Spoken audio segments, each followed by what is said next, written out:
Hey everybody, Wide Awake Politics coming at you for the first time in a long time. It's been over 3 months since the last time I recorded a video on this channel, and I think we could probably guess why.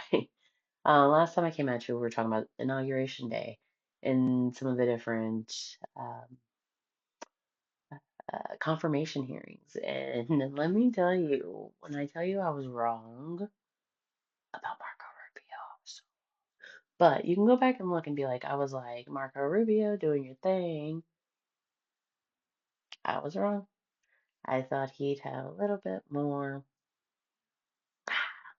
but no, he's kind of gone down a path that I don't know. Anyway, so where have we been? What have we been doing? Lots of different things. We've watched as the new administration has come in and kind of taken a chainsaw to the federal government, and I don't say that lightly. There were You have Elon Musk, one of the wealthiest men in the world, literally with a chainsaw on stage at CPAC. Um, Elon Musk comes from the Silicon Valley tech bros kind of thing where they have a saying, and what they do is they go fast and they break things. And that works for them in an environment to where the entire world is not dependent on those things. An entire country is not dependent on the systems that they are breaking. So that's scary. That is a scary situation. But I think what I want to talk about here is what we're all feeling, right? Feeling a lot of different emotions. I felt a lot of different emotions since the inauguration. Um, I've had friends, and I am scared. Scared that there's a lot of different attacks on LGBTQ uh, people. Um, I've had different things happen recently, uh, not only personally because of that, but also veterans, veterans assistance, veterans mental health programs. I've had a mental health, one of my mental health studies was cut, so that's wasn't great. Didn't feel great. We've also had a lot of different things that just doesn't affect me personally, but affects different communities that I'm allies of, or a card carrying member of. You have attacks on women's health. We just had NIH bring back a study because people are making their voices heard about different things, but one of the biggest ever all-encompassing women's health study was originally cut, and so now they're bringing that back. There's a lot of different things like that. And the more you make your voice heard, the more that your Congress people have the courage to stand up, because right now they're getting more and more courage because more and more Americans are showing up and saying, we the people do not agree with what's happening to either ourselves or our fellow Americans. Hopefully it's both. Hopefully you're fighting for both. Um, but yeah, so there's a lot happening. There's a lot going on in the court systems. Um, so you have a lot of district courts putting in um, temporary restraining orders against the administration on things like immigration, things not birthright citizenship. You have it all the way up to the Supreme Court in some cases, with Gilmore Abrego Garcia, where the Supreme Court ruled 9-0, says that the administration has to facilitate the return of Albergo, for him to meet um, and have his day in court, another day in court. I will say that because I want to start off with the fact that there's going to be a lot of things that you're like, well, that's a really liberal way to look at it. No, we probably agree on a lot more things um, than you realize.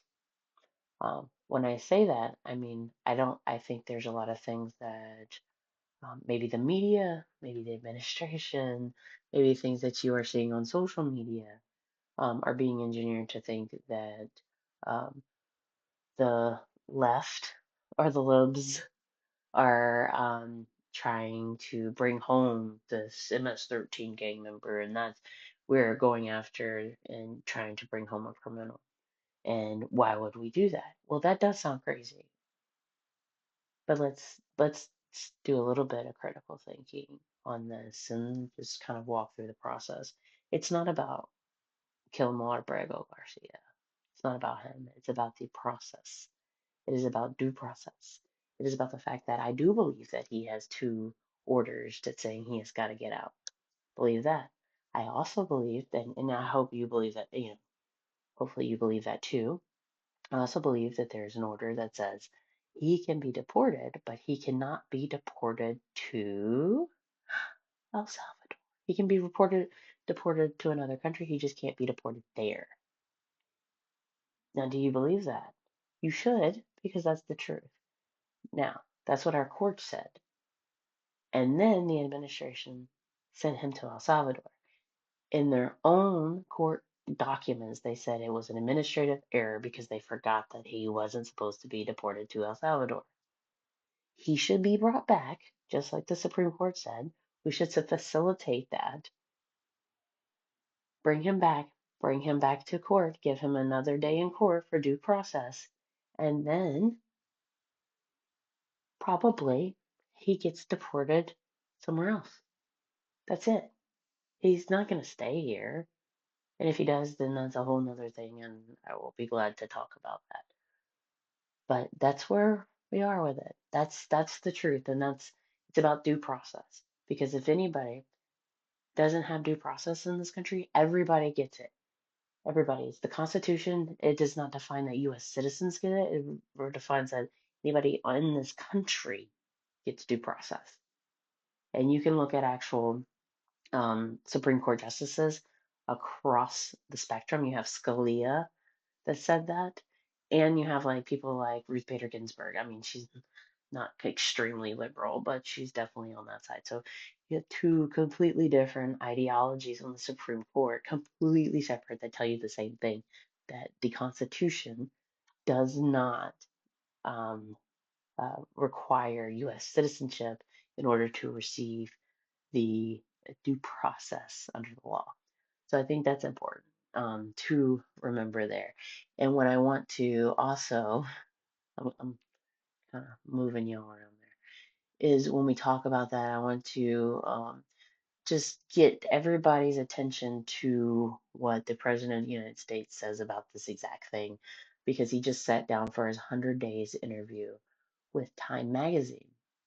And they talked about the Abrego Garcia situation and talked about how it was a 9-0 Supreme Court decision, right? And so Time started off the interview, or this portion of the interview, um, referring back to an interview they had last year with then the uh, nominee for president, Trump. And he said in an interview last year, Mr. President, you committed to complying with all Supreme Court orders. And Trump's response was, I said, what? And he said, you committed to complying with all Supreme Court orders. Trump says, yeah. Time says, when you and I spoke last April, are you still committed to complying with all Supreme Court orders? And he said, sure, I believe in the court system. And the Time reporters stated just what I stated to you. The Supreme Court ruled 9-0 that you have to bring Kilmar Abrego Garcia. Bring back Kilmar Abrego Garcia. You haven't done so. Aren't you disobeying the Supreme Court? The president says, well, that's not what my people told me. They didn't say it was. They said it was. The 9-0 was something entirely different. Time magazine says, let me quote from the ruling, the order properly requires the government to facilitate Abrego Garcia's release from custody in El Salvador. And they ask the president, are you facilitating a release? And the president says, I leave that to my lawyers. I give them no instructions. They feel that the order said something very much different from what you're saying, but I leave that to my lawyers if they want, and that would be the Attorney General of the United States and the people that represent the country. I don't make that decision. End We know that Stephen Miller, the deputy chief of staff to President Trump, uh, has stated that publicly that the 9-0 Supreme Court decision was in the president's favor. It's not true. This administration, the people inside of it, are purposely lying. We just read from what was just said in the Supreme Court ruling, and the president said that's not what they said to me. That's not what my lawyer said. That can't be the way we do things, right? So a lot of different things are happening, right? So we got the immigration stuff going on. Um, we've got Doge. Doge is happening, and I still hear a lot of people being like, "Man, Doge is doing a great job, don't you think?" At what? Please tell me. At what? They're cutting programs that they don't know what they're cutting, and then they're having to go back, reinstate them, and try to rehire people that they fired because they don't know what they're touching. They built a database with all of your records, with everything in it. There's a reason why the government has built systems that don't touch. It is to protect your privacy. And now they've let one of the wealthiest men in the world go in there with a team of people that don't have the clearances, that don't have the accesses, that don't know why things work the way that they do. And they are living with the mindset of Silicon Valley is to go fast and break things. And they are breaking our country from the inside out. And they do that by working and getting involved in all of our systems, breaking those systems, taking away programs. And then they they expect people to come back. They expect people to just try to come back to work there. Like that's not always going to be the case. And well, who would trust this government right now to come back and work there? You have those that are putting receipts online. Look at us, we're so transparent. They're not real. There are making mistakes right in front of your faces. They're saying that they saved $8 billion whenever the actual receipt that they're showing, you can clearly say they said that they were saving $80 billion. It was 80 million for the contract that was paid out already. So they didn't save anything. And it had nothing to do with what they were trying to label it as. They're trying to say that they gave Stacey Abrams $2 billion for climate. If you just stopped and started like taking all of these things one by one and you read them out loud and ask yourself, does this sound feasible? And then if you say, but I wouldn't pull it past them, that's because for the last 10 years, MAGA and Trump has been telling you not to trust anything that you see, to only trust what he's telling you. And he's only giving you about that much truth. The rest is false. And that sucks because that means whenever we are trying to explain the actual truth of a situation, we have to acknowledge the fact that there are some things that are truthful. We can't just like scream and shout and just be belligerent in the fact that like we knew this was gonna happen. We told you. Like I want to do that. I do, but it's not gonna get us anywhere. So over the past 3 months, I've been looking for perspective. I've been looking at the different ways and I've been participating in different ways to protest, different ways to make my voice heard, different ways to get information out there. And I want to share with you how that's been going with me. Um, and maybe you can connect to it or not, whatever. Um, but one of the things that's been really important to me is community and looking around and seeing all the communities. And at first, when all your communities are getting attacked, or it feels like it, at once, you don't know what to do. And that's kind of how I felt at the beginning of this administration. My brothers and sisters and they and LGBTQ community attacked. You have transgender people that are literally having their identities erased. They can't get passports. They can't go places.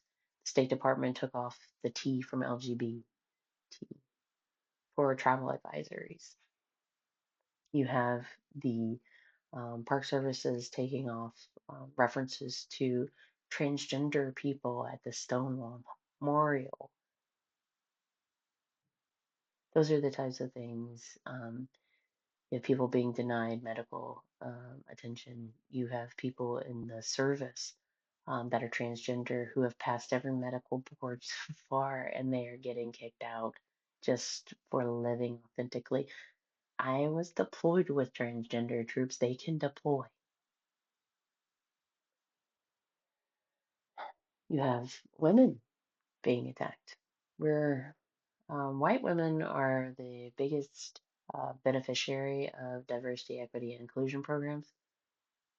And so when those programs go away, you think, well, oh, that's really sad for the Black community.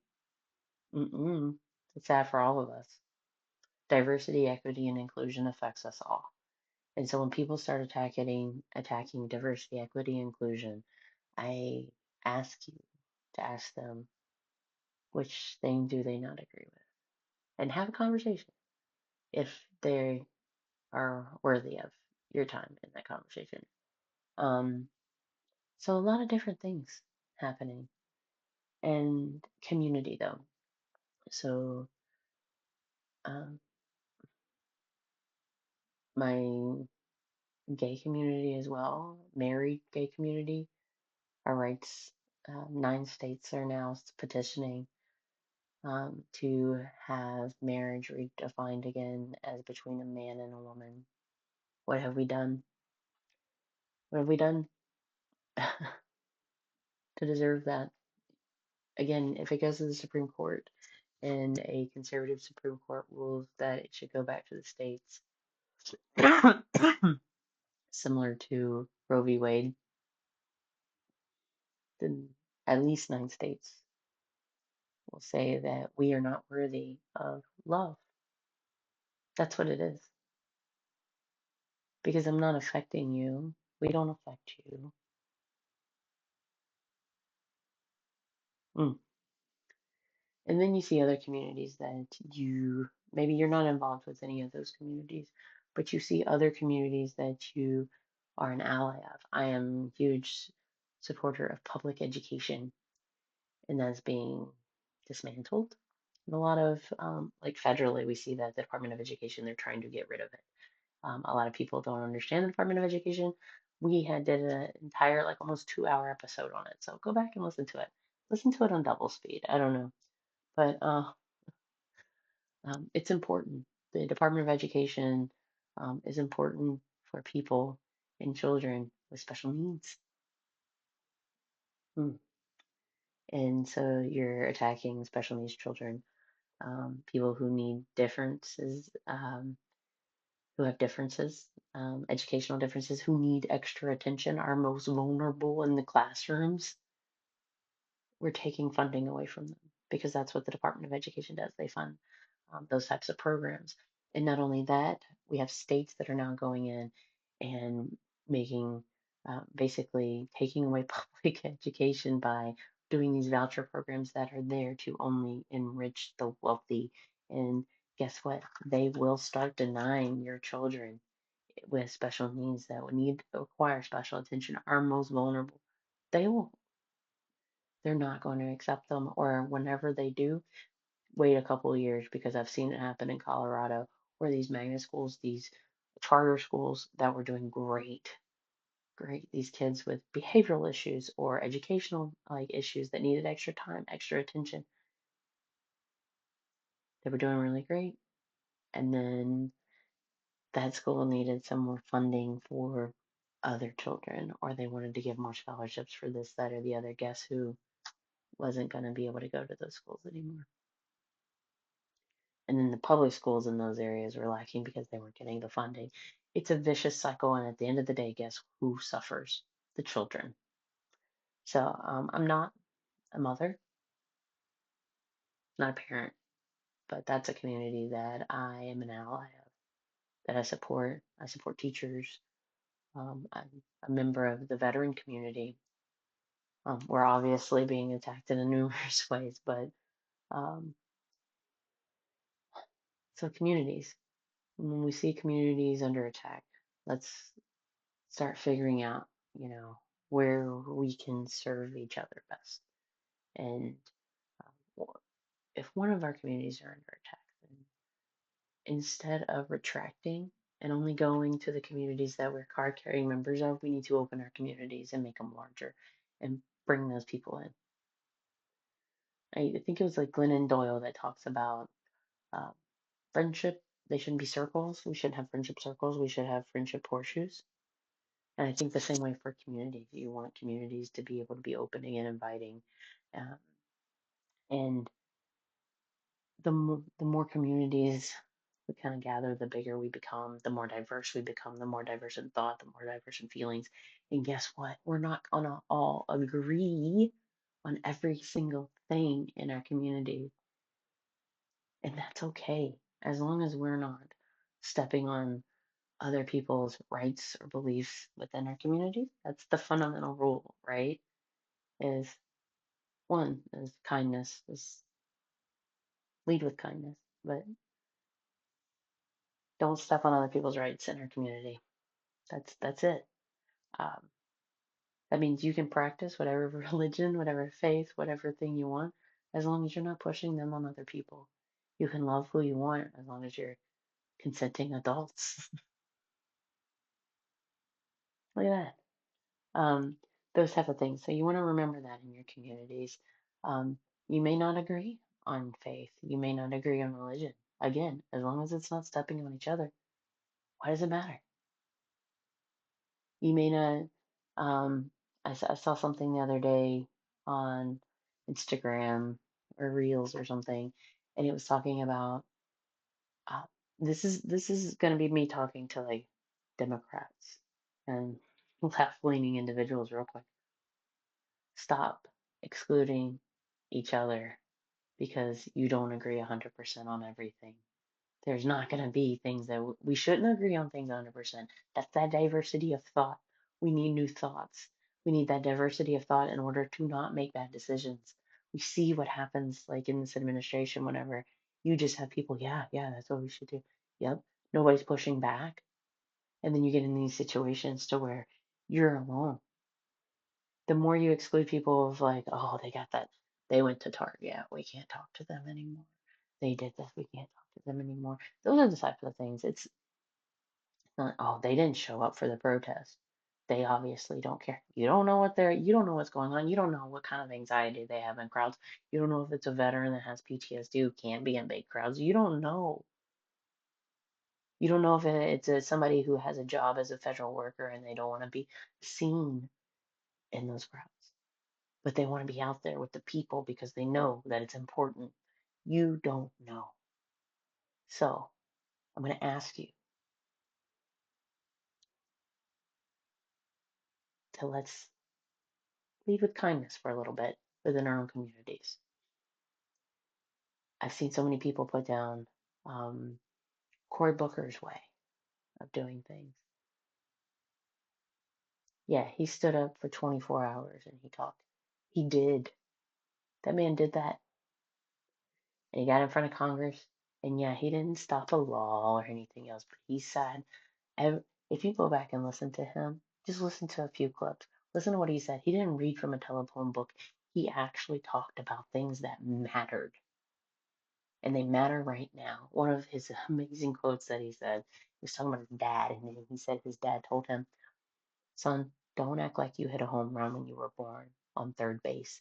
And that speaks to a lot of just where we are as Americans, right? Like with immigration, with what we're seeing with just everybody, get them out, do this, do that. We were born with people think privilege when we talk privilege, we think, oh, white male privilege. If you're born in America, you were lucky enough to just happen to be born in America. You have a privilege that a lot of other people in this world do not have. You were born on third base just by being born in America. Now, we have to protect that in order for that to continue to be a privilege, right? And I think that's what we haven't done as Americans, as from everybody. We've been comfortable. We've been stuck in a fear based kind of world, and we have not exercised our muscles for democracy. And there's a lot of things that we can do in order to get that back. And there's a lot of different places. So whenever I'm telling you lead with kindness, the things this is how I get through it. There's a lot of different places for a lot of different people. We need people in the streets. We need people to hold signs. We need people to shout it down. We need people to do sit-ins. We need people on the National Mall all throughout the summer. We need people to call. I mean, everybody to call. Download the Five Calls app. Call your representatives. Call your state representatives. Call your U.S. representatives. Call your U.S. senators. Make your voices heard. Join an organization in your area. Join any organization. Join somewhere where you can like feed somebody something. Do something. Do something.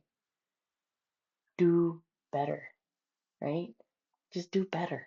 Do better than we've done yesterday. Do better than we did to do better, do better, do better, do better. Because when we know better, we do better, right? So when we talk about community, let's talk about the different things and the different like mindsets that I've been in over a little bit of time. I think a lot about John Lewis whenever we were talking about Cory Booker. A lot of people didn't agree with, Cory Booker just, standing up there talking. He talked. He made good trouble, and he invoked John Lewis. And when John Lewis, whenever he said, speak up, speak out, and get in the way, get in good trouble, and help redeem the soul of America, we can get in the way. We can do it without violence. We can do it without the meanness of it. And whenever I say the meanness of it, I think about I've been in that situation to where I fight in the comments, I fight in people I love, I fight the wrong way sometimes. And I'm not always going to do it the right way. I'm not always going to win. You aren't either. You're not going to win this battle every time. But at the end of the day, when I lay down in bed, I try to I go through the day. And my brain tries to justify me going off on somebody in the comment section. They deserved it. They're an idiot. Blah, blah, blah, blah, blah. But my heart doesn't let me get away with it because my heart knows that I believe in people, and it's better to it's better for me to try to lead with kindness than it is to do anything else that's outside of my bounds. I'm not asking you to do the same thing. I'm just saying that this is an option and this is the way that I'm choosing to lead. Um, and it's a way that I've seen with Cory Booker. It's a way that I've seen with Pete Buttigieg. Also, if you haven't seen Pete's latest interview, he sat down with a right-leaning podcast. I can't remember the name of it. The something boys. I don't know. But you can find it. It's all over socials. But it's worth the time. It's worth the time to just sit down and listen to somebody who is just talking to the American people. We can talk to people. I'm not asking you to go and go sit down with people with red hats who you're not going to make a difference with. But I'm telling you, and if we're being honest with ourselves, there's somebody in our lives that we make allowances for, right? We will say a whole lot. I'm never talking to these people again because of what they believe or whatever. But we make allowances for certain people because our hearts can't allow us to cut that off, right? And it's because that we know that there are people that just don't get it. And it's because that they don't see the same news sources, that they, you know, do believe in what people say on television, and maybe they don't know how to look for the right resources, or follow the right people, or just from their background, whatever. And you're going to say, well, it's been 10 years. They should know better. Absolutely, they should. But that shouldn't stop you from doing the right thing. That was something I was thinking about. Don't let your self-righteousness get in the way of doing what's right. Okay? I was actually at the polling place working it on election day.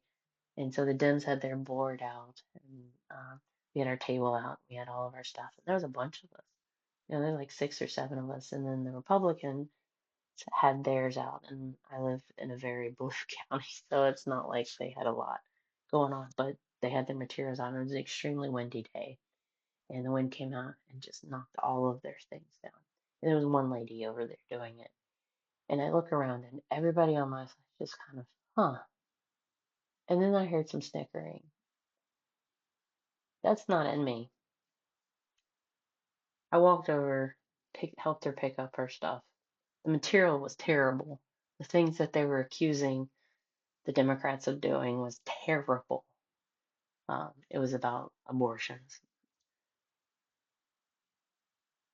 But the person in me couldn't allow her to be running all over there. I just couldn't. And so whenever I came back, there were people that wanted to hug me.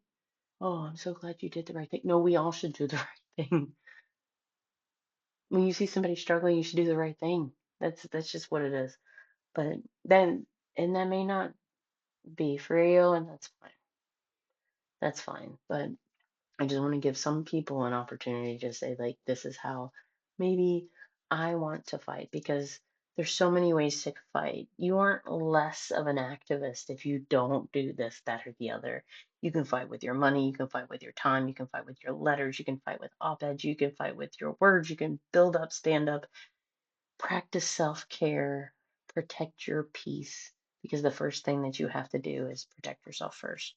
So I think another thing that I want to make sure that we do is uh, look for people that have been here before, right? So a lot of people invoke John Lewis and, you know, get in the way, make some good trouble. Yesterday on the Capitol steps, we had Hakeem Jeffries um, sitting there with Cory Booker, and then you had Angela Also Brooks. You had some representatives come out there. Maxwell came out there telling their stories and sitting with people that just wanted to sit around and do a sit-in on the Capitol steps. That's important. It's community. It makes people see that you can come out and talk, and there's people like you and like me where we can have a perspective on these things. We can have the perspectives of John Lewis. We can have the perspectives of, Maya Angelou. We can have um, you know, we can use her words. We can talk about the Fred Rogers who told us to look for the helpers, the Rosa Parks who told us that we don't have to stand up to take a stand. Um, we have all of these examples in our past, and somebody like Martin Luther King Jr., whenever his name is constantly invoked, right? I mean, we have a whole day and happened to fall on Inauguration Day for Martin Luther King Jr., and you see all these quotes that people put out. But have we really lived his and looked at what he was really about? It's about nonviolence, right? Nonviolence. What does that mean? What does that mean to you? And there was principles of it. I believe there was like 6 principles of nonviolence. I'm gonna look them up real quick. Um, and the way that he spoke and the way that he delivered that message was, I think it's important that people understand this and that there's principles. Nonviolence is a way of life for courageous people. It's an active nonviolent resistance to evil. It is aggressively spiritual, mentally, and emotionally. When we talk about spiritually and we talked about things, we have to remember Martin Luther King was a reverend. So most of these principles are tied to his faith. And I want to make sure that it's clear that you don't have to be Christian to practice these faith-based thoughts, because you have it in just a different way. You lead with kindness, you lead with courage, You don't believe in violence and political. I don't believe in political violence. Now, if somebody punches me in the face, I'm gonna have to punch back if I can. I can. Everybody has a plan until they get punched in the mouth. I believe that's the great philosopher Mike Tyson. Um, what are you gonna do with that? So while Martin Luther King Jr. Was spiritual and was of the Christian belief, you can apply these principles even if you are not, right? So, principle two, nonviolence seeks to win friendship and understanding. The result of nonviolence is redemption and reconciliation. The purpose of nonviolence is the creation of the beloved community. Beloved community is a reference to Martin Luther King saying that we're all going to come together after this. Um, his big thing is that you don't fight man, you're fighting evil. Like, men aren't evil. Like, there's an evil within people that do evil things. Not saying you have to agree with all of this, but principle three, here we go. Nonviolence seeks to defeat injustice, not people. Nonviolence recognizes that evildoers are also victims and are not evil people. The nonviolent resistors seek to defeat evil, not people. So in this context, if you want to have it more directly, it's the movement, the MAGA movement, is what they're kind of defining, not here specifically with Martin Luther King, but in this kind of context. It's not a lot of people that define themselves as Trump supporters, maybe they're not evil, but the things that they support, they don't really understand the consequences of their actions, of the actions of the administration. When you look at a lot of things like we've talked about, they may seem common sense, but if you think critically a little bit about the um, what could happen from these things, and we haven't even got into any international situations like going after Panama, Greenland, Canada. All right. Principle four, nonviolence holds that suffering can educate and transform. Nonviolence accepts suffering without retaliation. Unearned suffering is redemptive and has tremendous educational and transforming possibilities. So what is he saying there? And it's one of those things that I think, well, we've seen it over time. We've seen the fact that he practiced all of these things and he's revered today across all communities, um, because there wasn't a retaliation that occurred in his protest, or he tried not to. I mean, there was actually a big blow up after one of the protests, and it was something that he was very upset about, because when you respond to situations with violence, even if you're being met with violence, what are you going to see on the news? You're going to see the response. Usually the response is the one that gets you in trouble. Whenever you see people suffering for no reason on the news, um, people continue, people will, kind of put their heart out goes to them if they're seeing that. Being beaten for no reason, we saw it. When we saw the Freedom Riders, that made a difference. Saw it um, as the Freedom Riders were getting pulled, and from their seats, or the buses were getting burned. Um, it made a difference in the civil rights movement. And then we get to principle five, nonviolence choosing love instead of hate. Nonviolence resists violence of the spirit as well as the body. Nonviolent love is spontaneous, unmotivated, unselfish, and creative. I just like that one. Principle six, nonviolence believes that the universe is on the side of justice. The nonviolent resistor has deep faith that justice will eventually win. Nonviolent believe that God is God of justice. So I believe that justice wins. I believe that if we do something, if we do better, if we educate ourselves, then we win. We will. And we make people see what is actually happening. And I wish they would have seen this a long time ago, but I wanted to stick with the point of we're going to need everybody right now. So let's try not to alienate the people that we know can help, we'll deal with all of the rest later. And when I say we'll deal with it, I mean we'll deal with all of the issues, the big rocks that we're going to have to work through with immigration reform, with Doge, right? Because I didn't even get to the fact that, like, I agree, fraud, waste, and abuse in the government. It's there. We can go through it. And people bring up, oh, Bill Clinton did all this stuff. He did. He did it with Congress's help because it's Congress's job to have the power of the purse. We've also talked about this in previous episodes, so we want to get back there and do that and read about the power of the purse. We should do that. But in the meantime, we're going to continue to search for perspective. We're going to continue to do the right thing. And we're going to continue to try to meet here and talk about the things that matter. Because one of the things that I like to bring up is my founding fathers, right? Our founding fathers and what it means. We talk about why I'm choosing a nonviolent approach and to follow in the footsteps of people like Martin Luther King Jr. and provide that message out there and listen to things like Pete Buttigieg, like people like Pete Buttigieg, Cory Booker. Um, I'm choosing that path because I've seen it work.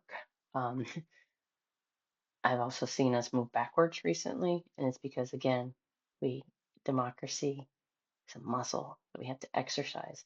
Because as John Adams said in a letter to James Warren on 22 April 1776, he talks about he talks about the management of so complicated and mighty a machine as the United Columns requires the meekness of Moses, the patience of Job, the wisdom of Solomon, added to the valor of Daniel. And he goes on to kind of put out a warning that I think that we are here. Let me make sure I'm in the right spot here.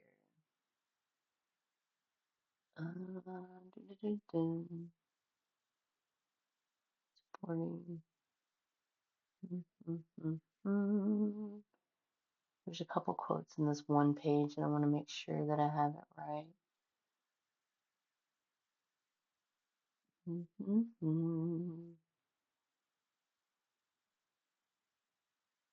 We may please ourselves with the prospect of free and popular governments, but there is great danger that those governments will not make us happy.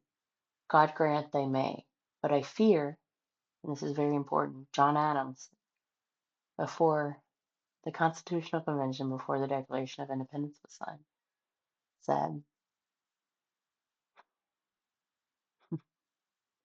I fear that in every assembly members will obtain an influence by noise, not sense, by meanness, not greatness, by ignorance, not learning, by contracted hearts, not large souls. I fear, too, that it will be impossible to convince and persuade people to establish wise regulations. It's a warning from our founders, from one of our founding fathers in April of 1776. And I think that's where we are in some respects. Can we come back from it? Yeah, absolutely. Because I believe that justice will win in the end. But we have to do it the right way. And John Adams goes on and he says, there is one thing, my dear sir, that must be attempted and most sacredly observed, or we are all undone. There must be decency and respect and veneration introduced for persons in authority of every rank, or we are undone.